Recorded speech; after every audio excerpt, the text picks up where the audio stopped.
Templates in Proto.io are blocks of content and UI components that you can mix and match to create your prototype in a fast and easy way. You can find them under the Templates tab in the Libraries panel on the right. To use a template, drag and drop it onto the canvas like you would with any other component.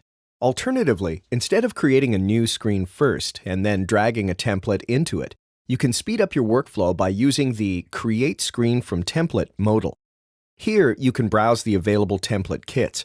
You can do so either by choosing a category or by typing in the search bar. Clicking on New Screen from Template will create a new screen with the selected template ready to use. Most templates come in as a group of elements. You can ungroup using Ctrl+Shift+G or Command+Shift+G for Macs to have easier access to the template's elements. You can double-click on any group to access any further nested elements. You can adjust the template by duplicating or deleting the template's contents to match your content needs. To edit text, just double-click on any text on the canvas and type in your preferred text.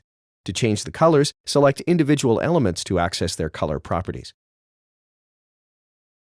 If you want to add new content, it's worth noting that most template kits contain individual elements such as text blocks, headers, and buttons that look similar to the ones used by the template.